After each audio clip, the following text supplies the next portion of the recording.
virus từng lây lan rất nhanh khắp hành tinh xanh, gieo rắc bao tin buồn. Khắp hành tinh xanh, virus lại lây lan rất nhanh khắp hành tinh xanh, ai cũng đang đề phòng. Tiến lên, tập luyện cùng Papa bự nhớ không quên, khỏe mạnh cho bệnh lui đi xa. Cố lên vì ngày mai vươn cao nào, tập thể thao cao lớn cuồn cứu nhanh hành tinh xanh. Tập luyện với những đam mê, tiếp cho Papa thêm sức mạnh. Tập luyện với những đam mê, sắm cho thân ta thêm sức đề kháng. Tám ta chơi chung tiến lên, cùng Papa xông pha ra sân. Tập luyện nối tiếp đam mê, sẽ mang cho thân ta càng tràn đề kháng hơn bao người.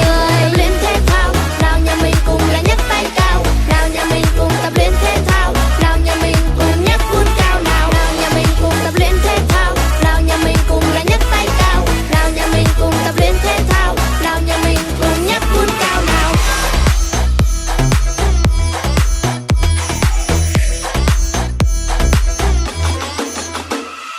Khắp hành tinh xanh, virus từng lây lan rất nhanh khắp hành tinh xanh, gieo rắc bao tin buồn.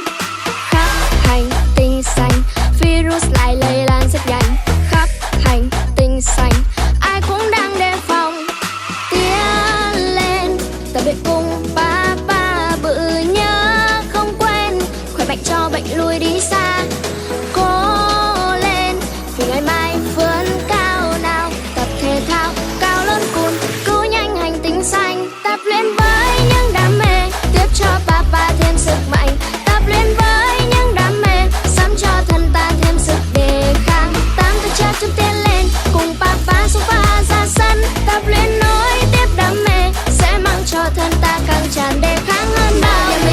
Tập luyện thể thao, nào nhà mình cùng là nhấc tay cao. Nào nhà mình cùng tập luyện thể thao, nào nhà mình cùng nhấc vun cao. Nào nhà mình cùng tập luyện thể thao, nào nhà mình cùng là nhấc tay cao. Nào nhà mình cùng tập luyện thể thao, nào nhà mình cùng nhấc vun cao nào. Tăng cường sức đề kháng, khỏe mạnh tập thể thao, ở nhà nguyên cả tháng.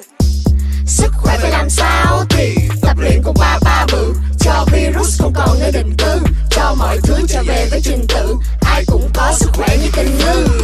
Tiến lên, tập luyện cùng Papa bự nhớ không quên, khỏe mạnh cho bệnh lui đi xa. Cố lên vì ngày mai vươn cao nào, tập thể thao cao lớn cuồn cứu